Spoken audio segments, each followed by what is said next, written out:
Frank, you're a member of AFEES, Air Force Escape and Evasion Society. Tell us about it. How you get involved? Well, I met a friend who wanted to join up, and he had been shot down over Schweinfurt and made his way from Germany through France all the way over the Pyrenees, and was arrested by the Spanish police. And he asked me to join with him, and we both joined at the same time. His name is Peter Scott, and it was, I think, in 1990 that I joined up, or 89, and I've been a member ever since.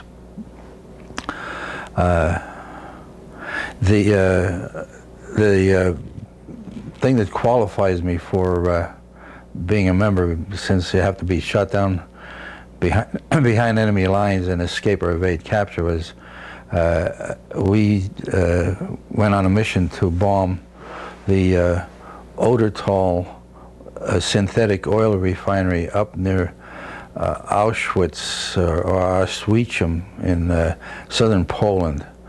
It was a very long mission, and we had a lot of difficulty keeping up with the formation because the engines, we had a eventually burned out supercharger, and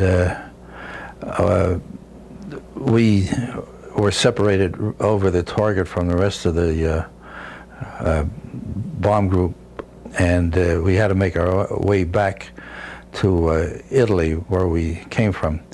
And as we were using excessive fuel, and it soon became apparent we would not be able to get back to our base in Italy, and rather than risk going across the Adriatic Ocean, we decided to pick out a place in Yugoslavia to parachute out into.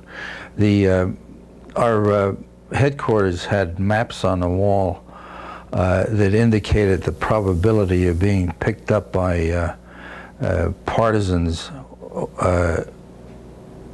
depending on what area, and they had they were colored different colors, 90%, 80%, 10%, so forth. And we picked one with better than 90% to bail out over.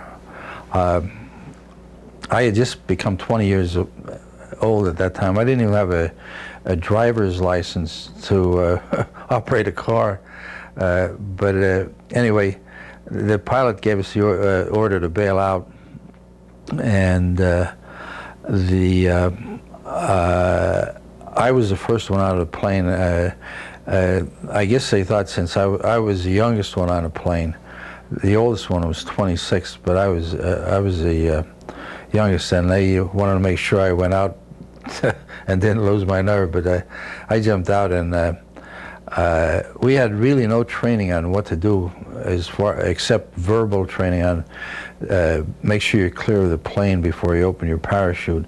And I was kind of anxious. I pulled a ripcord pretty soon after I got out, and nothing happened. And I was wearing a backpack at the time, and I thought perhaps the pins that released the parachute might have been bent or something, so I grabbed the D-ring with both hands and pulled it, and suddenly there was this big jolt as the parachute opened, and I was very relieved that it happened. But on hindsight, I realized what I had done was I should have pulled the D-ring out of the pocket before I went down, and that was why the parachute didn't open. But as I was coming down to the ground, it appeared that I was going to land on a hillside that was covered with fir trees, and so I crossed my legs and covered my face, and when I hit, uncovered my face and looked where I was.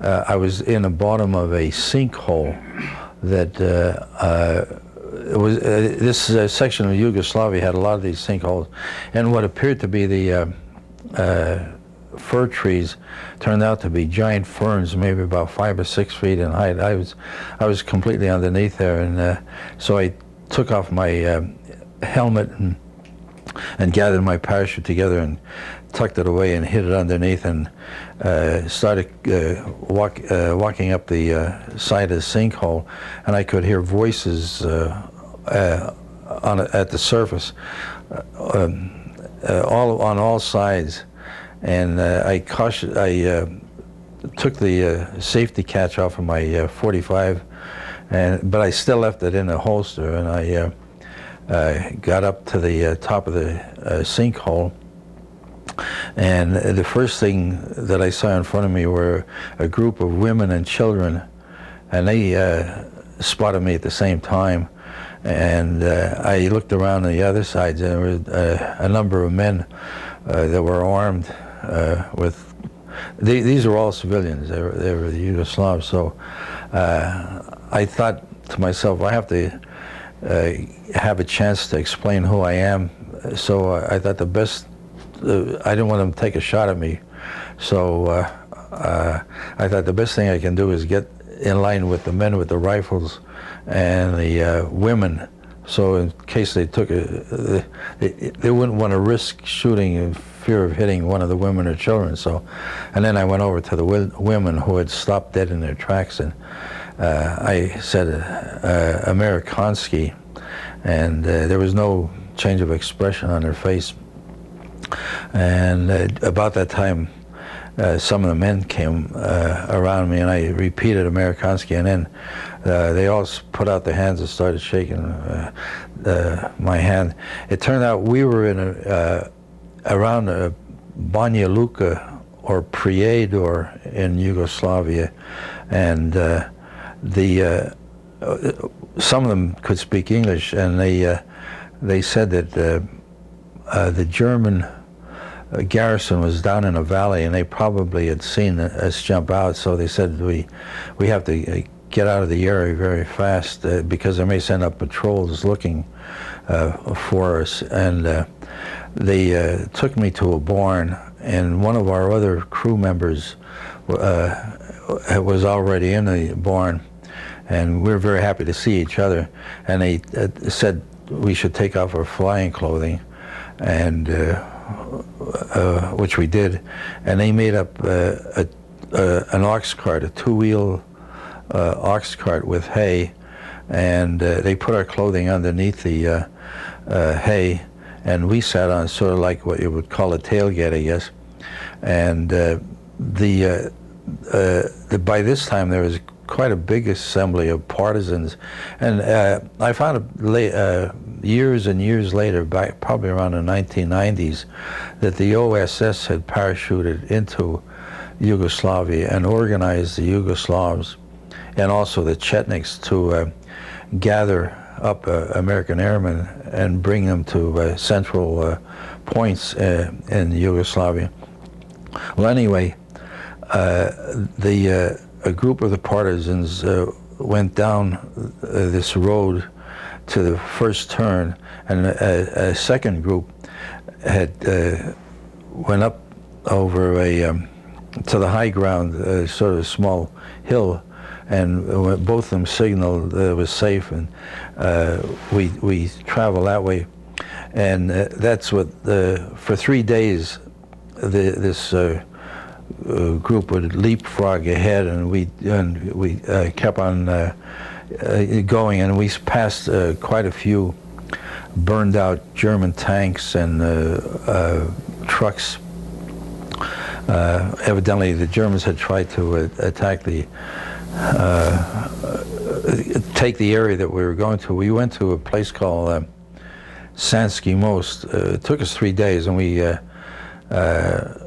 stopped overnight in one sort of like a crossroads that had a big house, more probably an old inn or something like that.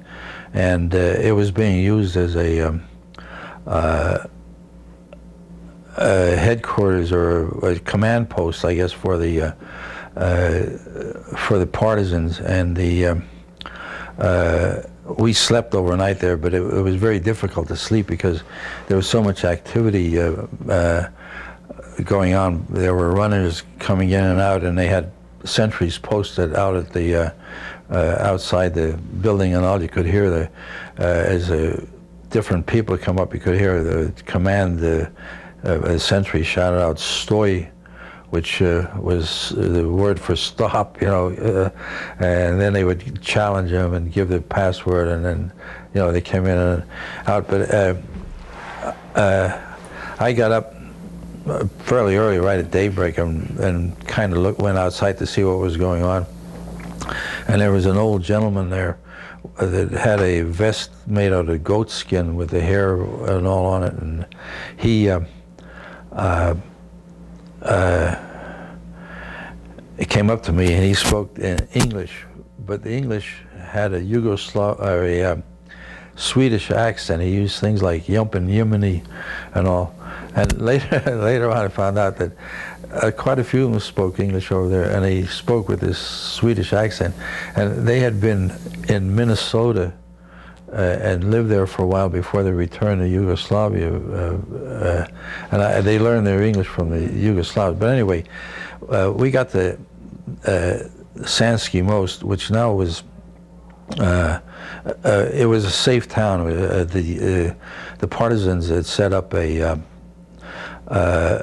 had a big building that they used as a hospital to treat their casualties in, and they had quite a few casualties, and all of the everybody in the town was armed, including the women. It was not at all unusual to see like a 16, 17, 18-year-old woman, or even older than that, walking around with belts of cartridges and hand grenades hanging off of the belts. And the normal dress for just about everybody in the town, except for the real old women and old men, was German uniforms that evidently they had taken by attacking the Germans, or ambushing trains or whatever, and they just stripped off the insignia, and that's what they all walked around with. And when we got to the British had parachuted a man with a radio into the town, and he was set up in an attic in one of the houses, and he was sending out whatever military information the partisans could feed to him, and then he also sent out the names, I guess, of the airmen who were coming in there. And when we arrived, our crew finally arrived, it took 3 days for the whole crew to be reassembled in a town. At that time, there were 45 airmen in a town that they had picked up, and so we could freely walk around the town and do whatever we want to. Then they assigned a big house and some partisan. We call them guards, but they were sort of like to protect us in case the Germans attacked. And there was one of the things was to take us out of the area to the woods or the mountains. But about a week after we were in a town, at night they assembled all of the airmen plus the radio man and a group of partisans. We went out to a meadow, and it was dark, and when we heard engines overhead, and the radio man got on radio and identified it as a friendly aircraft, and he then told us about it. And the partisans had lined up down the meadow in two lines, sort of and they had torches, and they lit the torches so there was they acted like the runway lights for the C-47, DC-3, which landed, and as the plane passed each one of these torches, the partisans extinguished them, so it was pitch black again, and the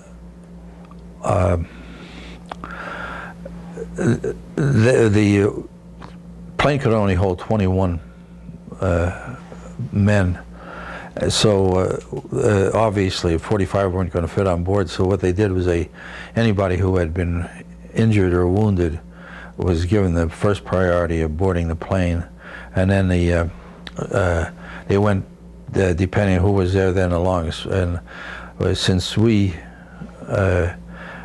weren't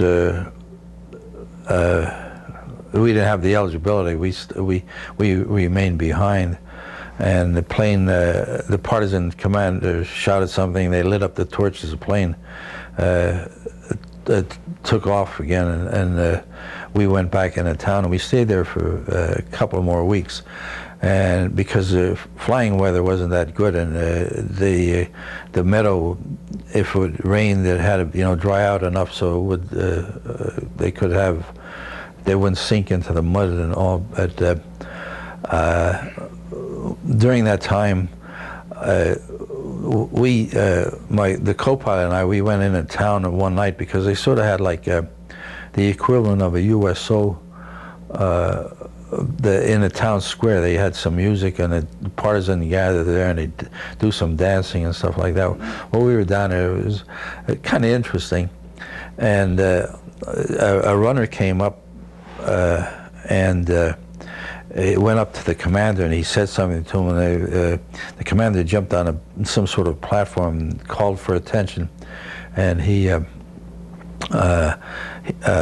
everybody quieted down, and he made some announcement, and with that everybody took out their the guns that they all were carrying at this dance, and they started firing them up in the air, and we were wondering what was going on. It turned out that when I asked what it was, they said the Belgrade, the capital, had been liberated by the Russians, and they were celebrating it.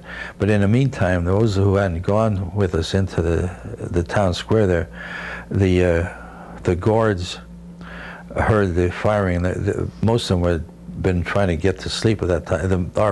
The airmen were trying to get to sleep, and the guards rousted them up, and they went into the woods and further up in the mountains, and it was about 3 hours before they found out what the story was, that it was safe, and they returned. But then we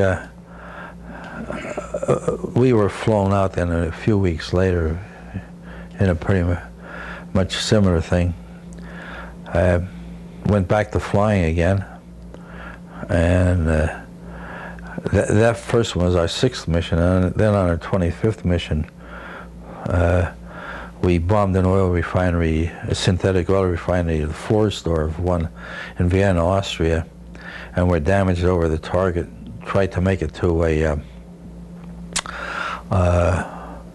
a field behind the Russian lines, and were attacked by 3 fighters and a lot of anti-aircraft fire. We bailed. We were ordered to bail out. 3 of our crew were killed at that point. We were flying with a 6-man crew because we were flying lead, and we had 2 navigators plus a radar man in addition to the regular crew. And as I said, 3 were killed. 3 made it to the Russian sidelines, and 6 of us were picked up by the Germans. I was the last one out of the back at that point. If I had probably maybe stayed 1 minute longer, and if I lived, I probably would have been on the Russian sidelines. As it was, I came down in no man's land among barbed wire and trenches, and a guy stuck his head above a trench. They were firing at us on the way down. In fact, I think the 3 who were killed were probably hit as they were coming down in the parachutes, because one of the guys that was captured with us was also hit, and he was hit right through his right side. It penetrated completely through him, and the only medical attention he got was the Germans gave us a bandage to wrap around him, and he ran a fever, but he eventually recovered, which is very lucky. But that kind of,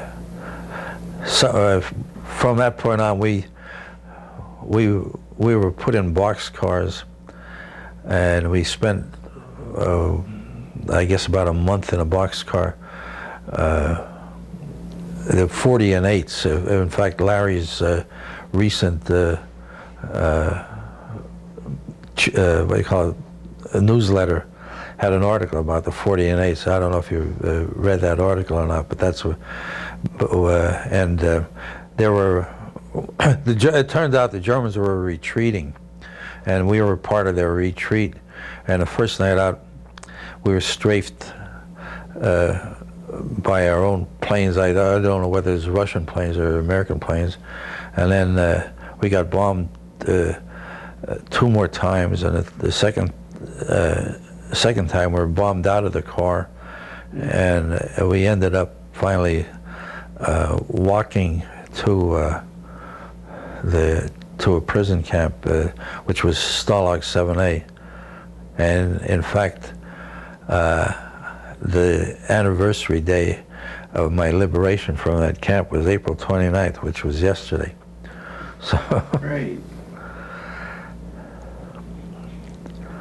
Well, Frank, you had a real interesting time in the Air Force, and we really do appreciate what you did for our country. But why are you here? What are the helpers? Tell us a little bit about the helpers. Well, we didn't really have any helpers that we could identify, like a lot of individuals that were shot down in France or Belgium. They lived with the people, but some of our big help came from the OSS. Our experiences, in a way, were the forerunner of what's being used today for recovering airmen, from behind enemy lines.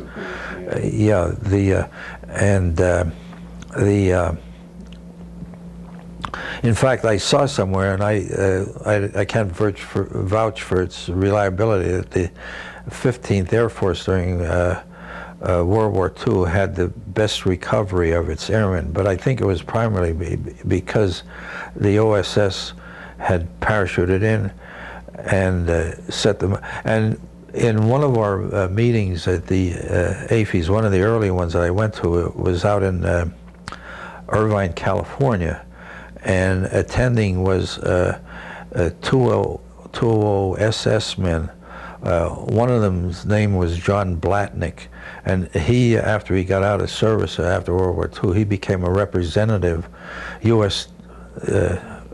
Representative in Washington of the state of Minnesota. I don't know how many years. He served quite a few years, maybe as much as 20 years as a representative.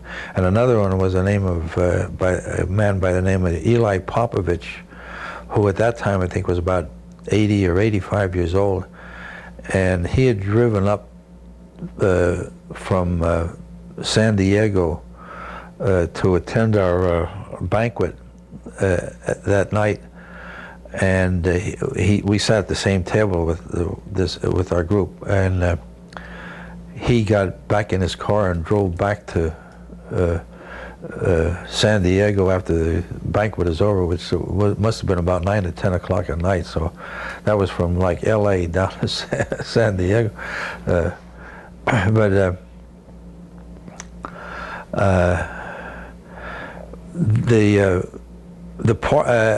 fact, when Clinton had ordered the bombing, of the Yugoslavia, I didn't really. I kind of felt we were kind of stabbing them in the back, because they had really made a big effort to help out the Americans. And in fact, as I said, they had one of our bombardier broke his leg when he landed, when we parachuted there, and they brought him to that hospital I told you about in Lashinsky most, and they had a lot of, this partisan had a lot of severely wounded men in there, and they had very crude treatment, but the only one in a bed at all was our bombardier. The rest of them were laying on the floor. So the partisans were a pretty tough bunch, but they saved you from the Germans and saved your hide. Yes, they did. In fact, I think if a lot of other people in Europe had done the same thing, the Germans would not have had as successful as it was for the time being. Anyway. Well, Frank is a 20-year-old tail gunner on a B-24. Where did you sit? Right back here. Right back there. And I saw some things that probably it'll never happen again, because there were times when we after we came back, we became a lead crew, and so we would lead either our group or sometimes the whole Air Force, the 15th Air Force, and from that vantage point, I could see planes as far back as you could see, and then you couldn't distinguish the planes anymore. All you could tell that there were more planes because you would see the sunlight glint on the windshields of the and we there were times somewhere around the neighborhood of about 1,000 plane raids, so something that never happened again, I know, because well, thanks for coming up here and talking to us, Frank. We appreciate your participation. Well, thank you for the opportunity. I think never forget. Well, I think it should be shared with the younger people of today, so that's why I really felt this should. We've got a great country because of men like you. Thank you. Oh, you're welcome.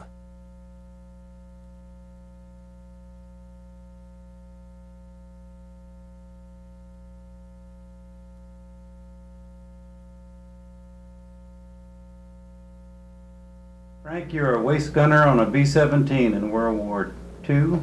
Right. And you had a lot of experiences there. Would you tell us about them? Well, I was shot down on my first mission. Target was Berlin. Target was what? Berlin. On your first mission? Wow. On my first mission. I'll shut up now. You go ahead and tell us about it. Well, we dropped our bombs, made the great big right turn home, and 2 engines on fire. A tail gunner came back and he said, "What's going on?" I said, I just pointed to the engines on fire, and he said, "What are we waiting on?" So he pushed the door open and left, and then I had to put the chute and the harness on the tail gun, on the ball turret gunner and the radio man. They were young people. They were 19 years old, 20, and they were scared to death. And so I just kind of put the harness on, put the chute on, and pushed them out the door. Then I left. Now I was the last man to leave the back end of the airplane. How they got out in front, all right. And I got down on the ground, and they picked me up right away because I had an ME-109 give me a buzz job. And then I was taken in front of the co-pilot, and he refused to identify me. And I said, "Well, I don't know him either." So then they took me out to a cemetery with 3 other guys, and we dug a grave. And then they pulled a truck up, and there had 4 bodies there. I identified the radio man by his dog tags, and because he was beaten to death and you couldn't identify him, his face was all swollen up. And then I went down to I got back from there, and they took me by train and by car to Frankfurt, which was the interrogation center. And they interrogated me one day. What happens down there is they push you in solitary. It's down in the basement. And they pulled me up, and they said, forget how it went, but anyway, I kept falling. They put me in a room with a German, and he started to interview me. Then he said, "Mr. Heekin, you are nothing but a sergeant. You don't know nothing." So I said, "Well, why in the hell talk to me then?" Next guy, they moved me into another room, and I fell asleep. And he says, "Mr. Heekin," he says, "you are tired." I said, "Yeah, I haven't been to bed in 48 hours.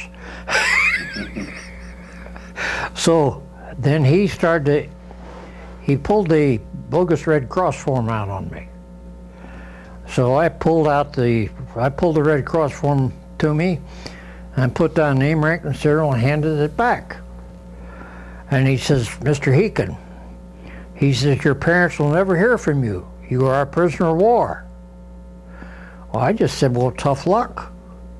I said, "That's all the information you're going to get out of me." And he said, "Well, you're supposed to give us name, rank, serial number, and unit." I said, "No." And then he started to say, he says, "What nationality is this?" He says, "Wilson, that's English. Schraub, that's German. Adelson, that's English." He says, "Vasilopoulos, that's Greek. You can see in his eyes, he's a Greek." And then he gets down to the name of Heekin. He couldn't figure it out, and I told him I figured out one of the military secrets. So I said, "No, I'm Irish." He said, "Oh, well, Mr. Heekin, no wonder you don't tell me nothing. The Irish have got ahead of the road." And he said, "I'll take you out in the woods and have you shot this afternoon." Turned me over to some great big sergeant, about 6'4", and the Germans aren't any bigger than I am. But this guy was big, and he shouted at me, and then they turned me over to another area, and some Englishman looked at me and he said, "I say there, mate, you had a bit of a go of it." And I said, "Yes." He said, "Do you play bridge?" And I said, "Yeah." He said, "Sit down." and then they took me up to Stalag Luft number 4, which was in Pomerania, East Prussia, which is now Poland, about 10 miles south of the Baltic Sea. I got there probably July the 1st. I got shot down June the 21st. I figured about a week, and I was up in Stalag Luft number 4. And we stayed there until February the 6th, 1945. And the march started. And we walked through Peenemünde and Swinemunde and on over to Fallingspostel, Germany, which is outside of, it was between Hamburg and Hanover, 600 miles. And about 1st of April, I was with George Robinson, and he said, "Let's get out of this friggin' joint. They ain't feeding us." I said, "Okay." And he said, "How in the hell are we gonna do it?" And I said, "Beats the shit out of me, but we'll make it somehow." So we left that night, which was a pitch black night I've never seen before in all my life. And we went out, found a creek bed, and we met there. And what we did, we were living in a barn. Didn't you have to go through barbed wire or something? No.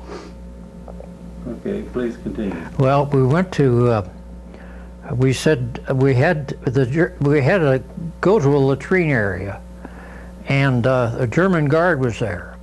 So we'd offer him a cigarette or do something and turn him back that way. We had to do that 4 times to get these 4 people out. And then it was such a pitch black night, we were walking through a forest.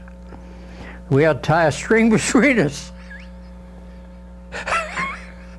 so as to keep contact. And then we found a place. We'd been walking for a couple of days, and we'd walk at night, sleep in the daytime.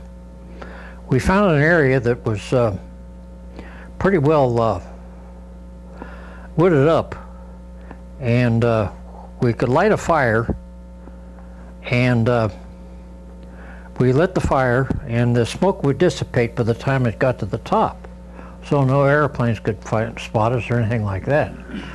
And along come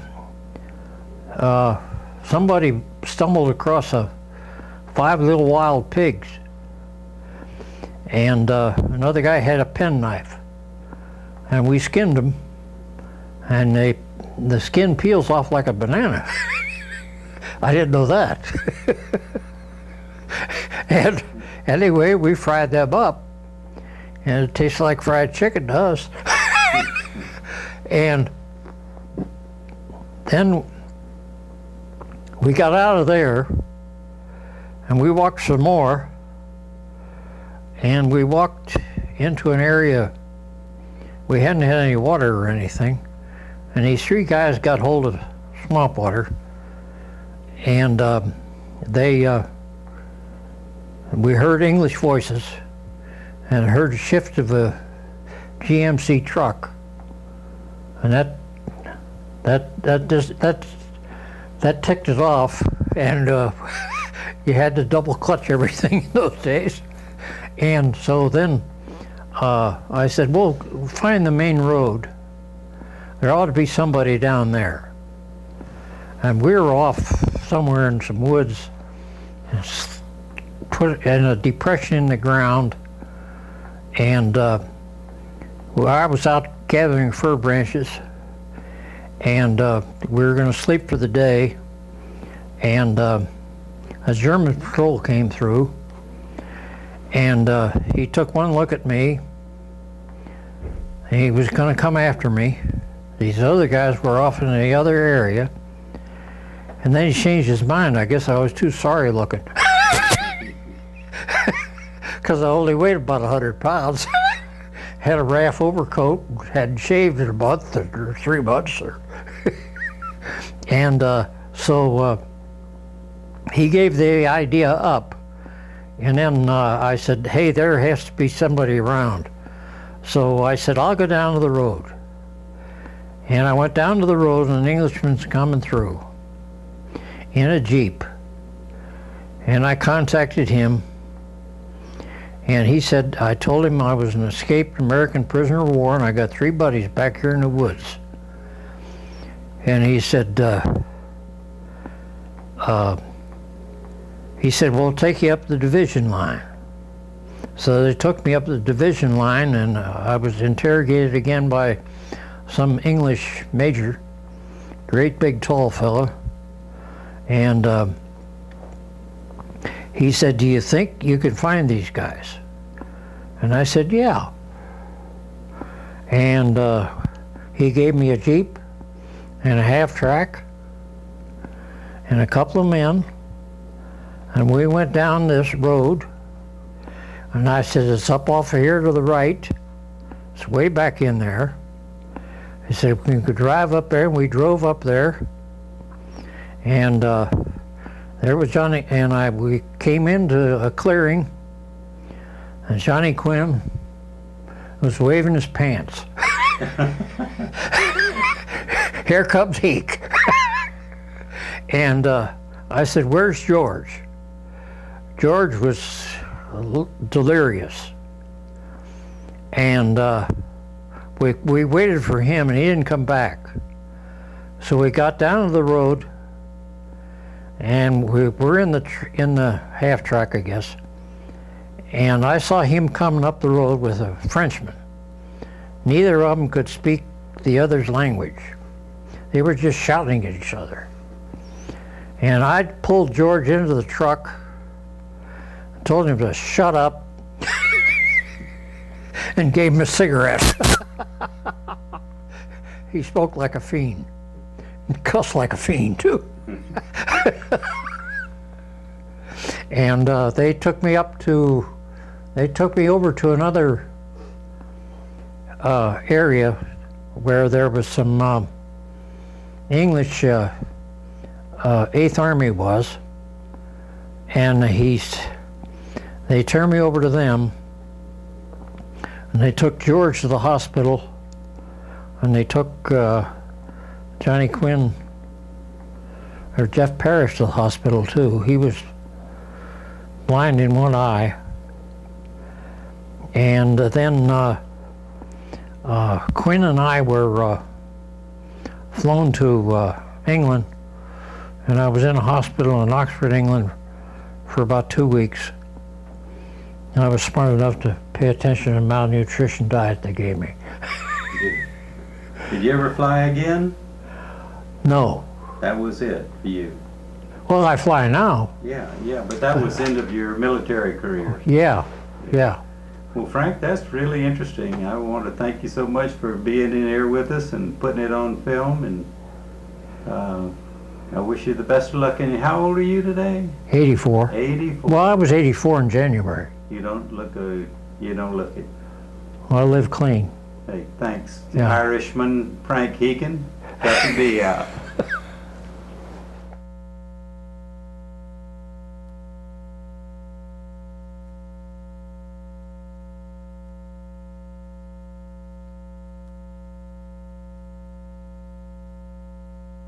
George, you were 23 years old when the Germans invaded. Tell us what happened after that.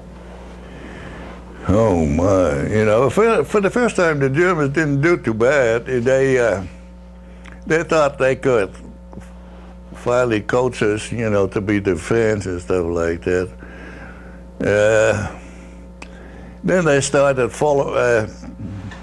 sending Jews to the gas chambers and stuff like that, and I was still playing soccer, but we used to go to out games in a bus or a truck, and we didn't have gasoline anymore, trains didn't run anymore, so we did it all on bicycles. And then a good friend of mine, who I later found out he was the local commander of what started the resistance movement then, Vels van Dijk. He also played in the same team, and by talking, I was complaining about my dad, the arguments I had at home, because he was supporting, we had an NSB called the National Socialist Movement, what was collaborating with the Germans, and he became a supporting member of that anyway. He was one of the only ones that could still keep his radio and listening to the news. And the Germans had confiscated all our radios. And then we got in big arguments about the success that the Germans had against with the U-boats and stuff like that. So finally, I was working in the shop for the afternoon, the butcher shop. I was working for my dad. And that morning, what I did not know, there was a leader of that National Socialist Party was shot. And the Germans went around and arrested all kind of people around. And they came all of a sudden in the shop and arrested me also. And then my two aunts of mine lived next door. She started protesting that they threw her on the bus. And they were sending us to a concentration camp in Amersfoort, but that was probably one of the only times that my dad helped me out, because he knew a more important supporter of the Germans. And he stopped the bus just before they left that little town and got me and my sister out. By that time there were rumors, because I was got out again, that probably I was a supporter too. But I realized that when I was on my bike next to my buddy, that he was involved in the underground movement. And I asked him, I said, whenever I can help as a counterpart against what my dad was doing, just give me a call. I'll be willing to do whatever I can to, because I started hating the Germans and what they did and stuff like that.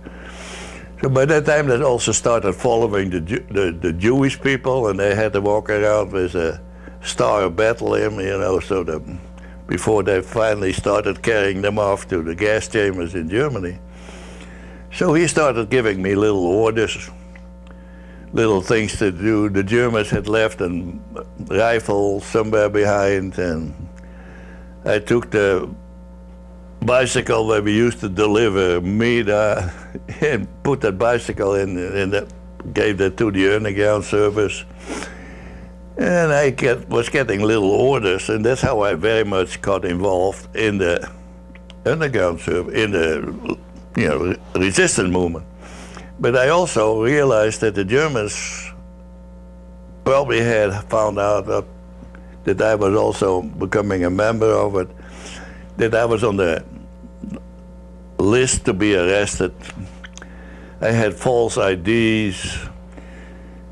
So instead of the razzias that they kept, almost at night, so instead of sleeping in the same house as my dad, I started sleeping in the hayloft, and that's what happened, when they drove the truck in. So I realized that my dad was wrong, and I also realized that he knew what I was doing, or that I was involved in the resistance. I dove under, what we called it, and I moved in with my friends, the guy that got me in the underground movement.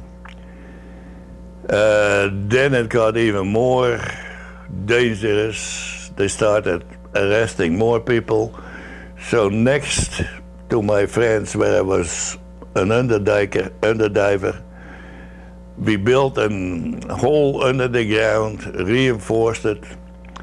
I had a radio in there so we could listen to the BBC to get the real news about the war. And I got very much involved. Like at one time, I was second in command then of the underground in that little town. And at one time they gave us straps with dynamite, 6 sticks of dynamite to blow up a railroad track close by where they transported the V2. Mm-hmm. The V1 was the one that rocket plane, and the V2 was the one that was like a mortar, The V2 was like the rocket. The V1 was the jet. No, the V1 was the plane, the rocket plane, and when it stopped, the engine stopped, and it would dive on there. Sometimes they would drop in Holland instead of on England.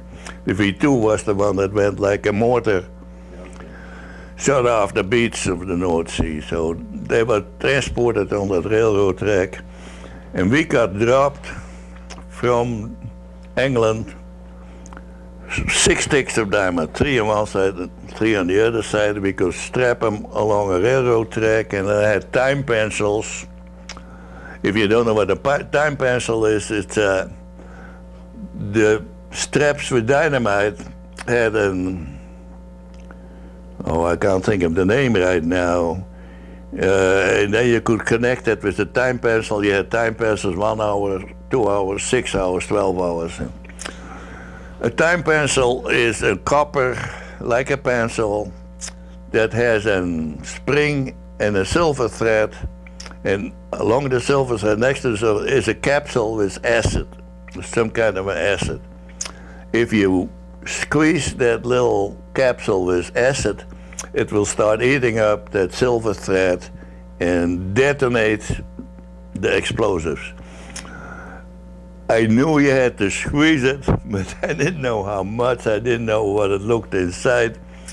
So we got 6 of those straps. We strapped them along the railroad track 100 meters apart, and I squeezed the time pencils.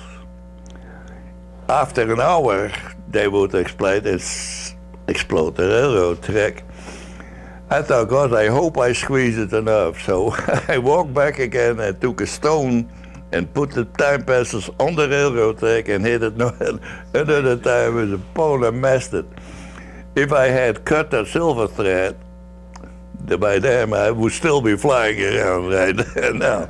But anyway, I was lucky enough. And those were the things we had to do, like we got a bazooka drop, but no instructions. So if you fire a bazooka and somebody is standing behind, it blows his head off. So luckily, the first time I tried a bazooka, nobody stood standing behind me. So I don't know how long you want me to. Well, keep on going, George. Now there was a time when a German officer was shot in the throat, and what happened? That was a router. I was not involved in that, but there was a German router. He was a police officer, and by mistake he was to the Dutch underground that needed a truck. And instead of a truck going by, a German truck, where they were going to shoot the Germans and use the truck, here came this German police officer out. They came back, and in panicky way, they shot him, but they only shot him in the throat, so they didn't kill him. At that time, they took 400 prisoners out of the prisons in Holland, and also people that would walk on the sidewalk, and they would shoot them all, kill them all, and the dead bodies had to lay there a week long. If anybody walked by and wouldn't look at it, they would shoot those people too. That was starting the arrogance and the murderous way of the Germans. And then all of a sudden at one time when I was sleeping in the hole, and I used to get up at 7 o'clock in the morning and then go next door by France, my commander, and have breakfast there. The night before we had gotten some Dutch gin, and we drank a little bit too much. And I didn't wake up at 7 o'clock in the morning, but when I woke up about a half hour later, his sister, who lives in that house, she stomped on the floor, "Don't get up," because the Gestapo is in France's house and is arresting him. So, about 3 weeks before that, France was his name, I was sent to a meeting in Maren from the local commanders on the whole area, and he couldn't go. He sent me as a representative, and I went over there on my bike. And when I got to the house, there were 2 bicycles standing against the gate in front of the house. And when I was still at a certain distance, I thought, gosh, some of the other people for the meeting are already there. But when I got close by, on the bicycles were numbers, German numbers and letters. So I thought, right, the Germans invaded the house and arrested everybody inside. I knew if I had turned around and tried to escape, they would have shot me because they were already in the house. So put my bicycle against the fence, rang the bell, and the guy I was supposed to talk to was Bob Kreuner, but we used to call him Toon as a nickname. His mate opened the door, but his face was white as a sheet. And I knew there was something wrong. And instead of asking, "Is Toon at home?" I said, "It's Mr. Kroner at home?" So the two Germans Gestapo came around the corner and said, "What do you want from Mr. Groner?" And I said, "What do you want from Mr. Groner?" I said, "I don't even know the man, but I met him last night playing billiard close by here, and he asked me where I worked because I had a false papers that I worked for the Germans in some kind of a Maginot Line they were building in Holland, you know, and in case there was an invasion." So I was supposed to work there, and the Ausweises were signed by a Reichs-German by the name of Schmidt. And he signed all those Ausweises, and you could put a cross when you moved in the morning instead of a time clock. So I could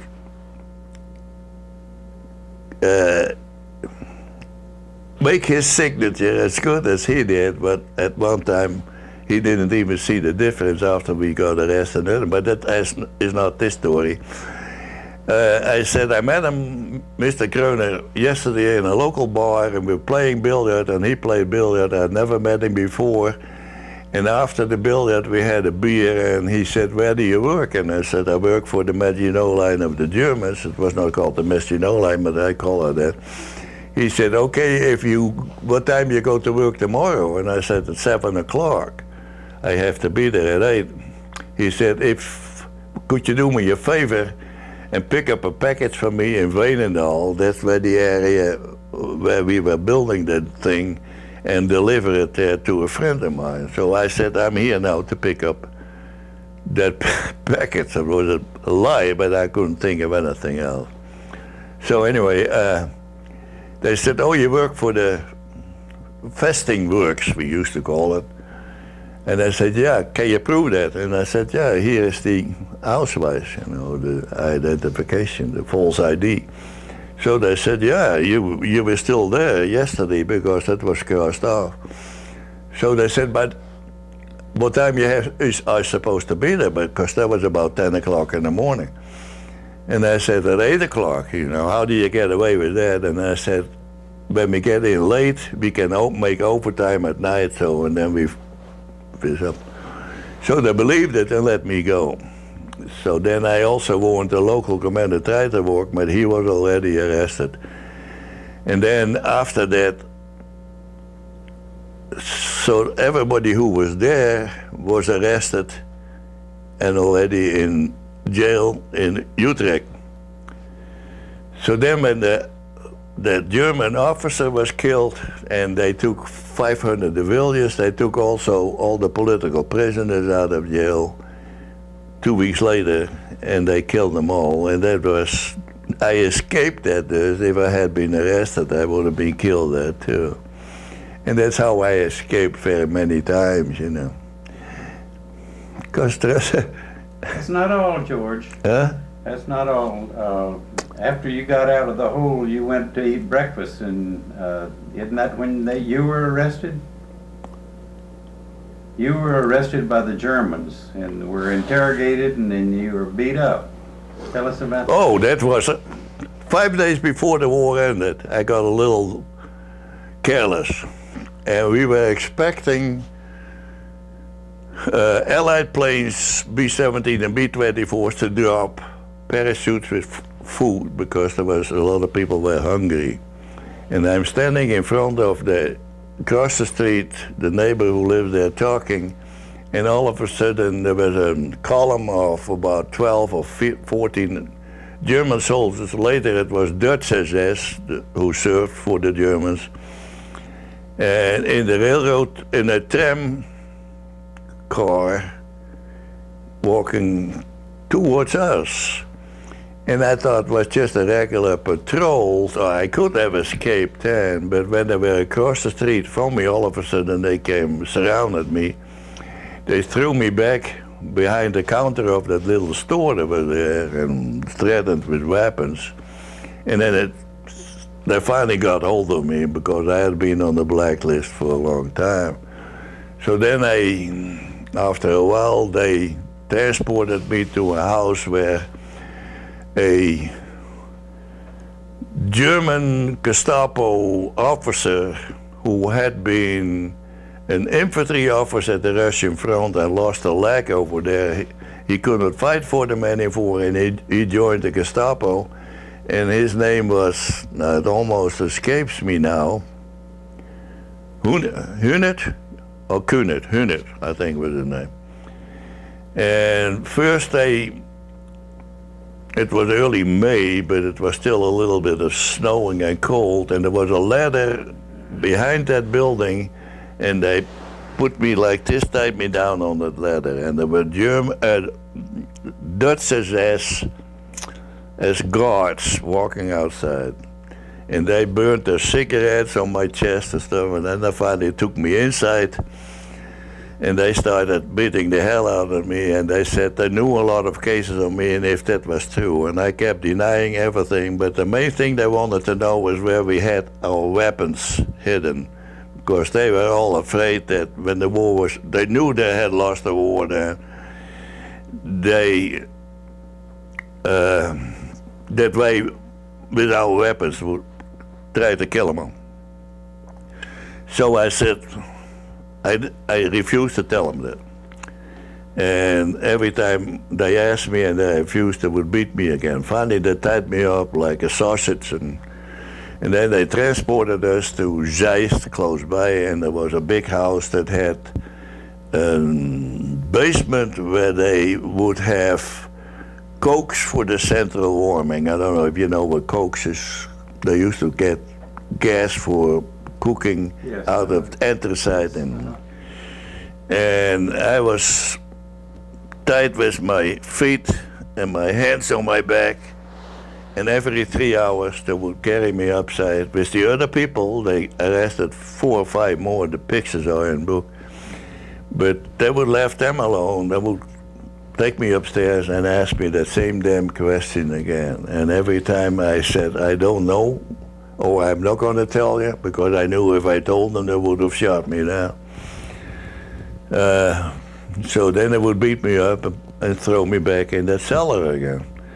And every morning we would get, for breakfast, we get a piece of German bread, that sour bread between your knees, and that's how we had our breakfast without untying it.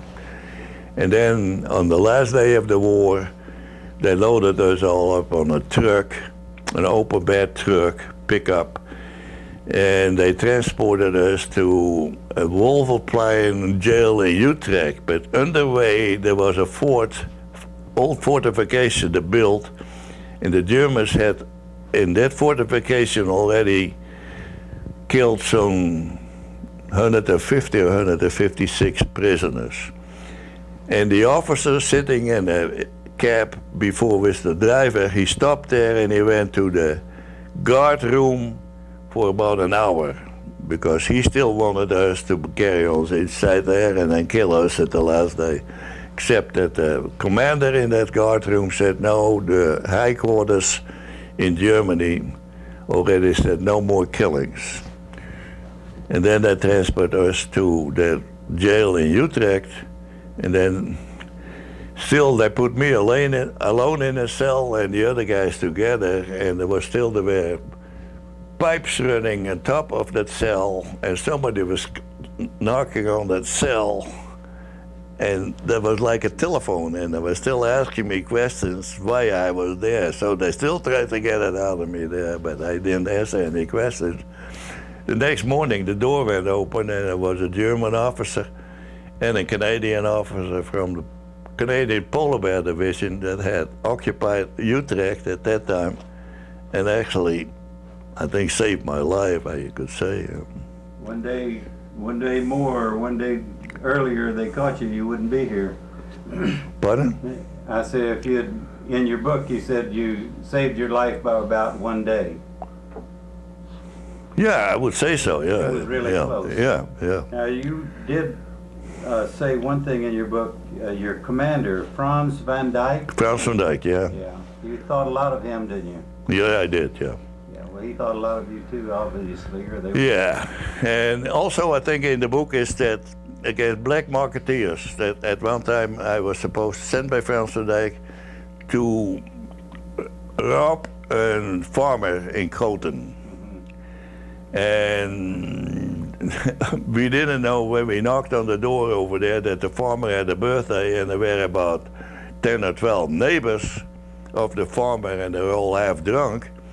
And when I told them that we had to say in the name of the Queen, of the Dutch Queen, open the door, because we are over here as a representative of the Dutch. And so there was the front door was with that iron things and the little glass windows behind it. And that's the farmer looked through, and he saw we were blindfolded like this, you know, because we didn't want to be recognized. And he yelled back to the kitchen where they had a big party, robbers, robbers, robbers. Anyway, the guys that I had with me, I knocked the glass out of that little window, stuck my hand and opened the door that way, and walked in those farmers, and there was food and booze on the tables and women, and there was 10 or 12 farmers with rakes and spades. They were going to defend themselves. So I had an Evasion revolver, and my buddy who went in, and we all had caps on or hats on. And the farmer, the owner of the house, I told him what I wanted, and instead of answering, he had a spade, and he tried to hack my skull, and I jumped aside, and the spade hit the end of my shoulder. The guy that was standing behind me, he wanted to defend me, so he tried to jump in front of me, and he got that spade, and I saw nothing else than blood. I thought they split his skull, but they only had broken the skin, but he was bleeding very bad. That's when I shot the farmer with my Evasion in his knees. His knees only buckled, but he took another swing at me with his spade, and then I hit him in the chest. That's when I said, let's get the hell out of here, because I knew that there were Germans stationed not so far away, and we took off like lightning. So last year when I was in Holland, because somebody in Holland is translating my book in Dutch, in that little town where I was sent to rob that farmer, Koten is the name of it, up till last year, they always thought that somebody from Doren had done it for his own good, not as an order from the underground movement. So only up till last year I could clear that all by. And then also, when the war was all over, the Germans, the Streifen, the Germans, had confiscated a lot of radios in Doren. And there was a grocery shop owner who had also a big radio confiscated by the Germans. So after, when the war was all over and the transforming started, and the Germans had left, they had left a lot of those radios in the cellar where they had to be stationed. And everybody had his radio stolen, went over there, see if they could find their own radio. This grocery guy went back in there, who had been a lot in the black market also, but apparently knew about what I was doing. He found almost the same radio as I had stolen from him, but not his, and he took that one home. Then finally the guy that his radio he took home showed up, and his radio was gone, but he found out who had took it. So he came to me. He said, guys, I know Gerrit Jansen has my radio, and it was mine. So I sent the police over there to take that radio away. The guy was so mad about that. He went to the widow of that farmer and said, I know who shot your husband at that robbery place. He did not have an order for the underground service. He did it for his own good. If you want to take him to court for murder, I'll support you with finances, whatever it costs. So luckily I found out about it, and I went to the district commander, and he said, listen, I got about 3 or 4 of those cases, because indeed, after the war, there were Dutch people that had killed Germans without an order. They went to jail for murder. So he said, make up a report and you never hear about it. So I never hear about it. But last year I could clear up the whole thing, and now I made a report of about 3 or 4 pages about it. So. And now, right at the end of the war, you want to tell us about your dad? No, I think I just did, you know. But eventually he got 1 year in a work camp in Amersfoort. Yeah. And I volunteered for the army again, and I went to England, and then the family, my aunts and uncles, the brothers of and sisters of my dad, said, so-and-so is already out of it camp, but your dad is still in it, you know. How long, much longer? So after 6 months in England, I took a week leave, and I went back, and I found out where his case was, and there were stacks like that, you know, wherever they went to court. And all I could do was find his case from the bottom of a stack and put it on top. So after I came back from England a year, and I came home, my dad had just been released, you know.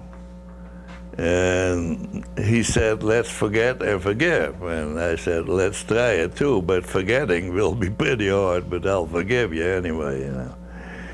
Till I was already in about 10 or 15 years ago, already in the United States, and my mom and my sister, my dad and my mom had been divorced before the war already. My sister came over and my mom, and my dad always used to, I was still smoking, they used to give some cigars or cigarettes along for me and say hello to my son. So that time they came over and I said, did you bring anything from Dad? I said, no, he's not in very good shape. You know what do you mean? He had leukemia.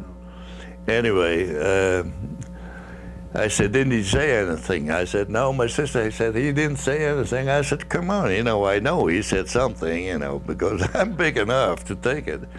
She said, no, if you want to know. He said, Dad says, if you see my son in Holland, who the hell he thinks he is, he was going to sail around the world. I was living on a sailboat after a while. Tell him that he took a year of my life away, you know. Your dad went to prison for a year so supporting the Germans. Yeah. Well, you have a sailboat now and you live on it. No, not anymore. I donated it a couple of years ago for a tax write-off. My knees started going bad. I couldn't get up and down the ladder anymore. Well, Big George, I want to thank you so much for coming. Hey, my pleasure. You know, I hope I made some sense. I think we did. I think we did. Toward Renner from Shepherd Air Force Base, Audio Visual Department. Did a doggone good job, George, and I thank you so much. Oh, my pleasure. You know, I'm always happy to do that. The book is not a financial success. I have only about 100 left again, but I'm losing some money in it. But I get a stack. I have a stack at home from people that read it and send me letters about it. And I was in Savannah once in the Museum of the 8th Air Force in Savannah, and a little girl, her husband was shot down near Rotterdam. We became good friends after that, but his wife came over and she said, I met her the next morning in the museum, and she said, George, I'm mad at you. And I said, Ruthie, what the hell did I do wrong, you know? She said, look at my eyes. And I said, they're a little bloodshot. Did you drink too much last night? She said, no, I went to bed last night. I started reading your book. I didn't sleep all night till I finished the book, she said. That's right. Yeah, and I get a lot of remarks like that. Tremendously interesting. Yeah. I read it twice. Yeah. Thank you, sir. Yeah, my pleasure.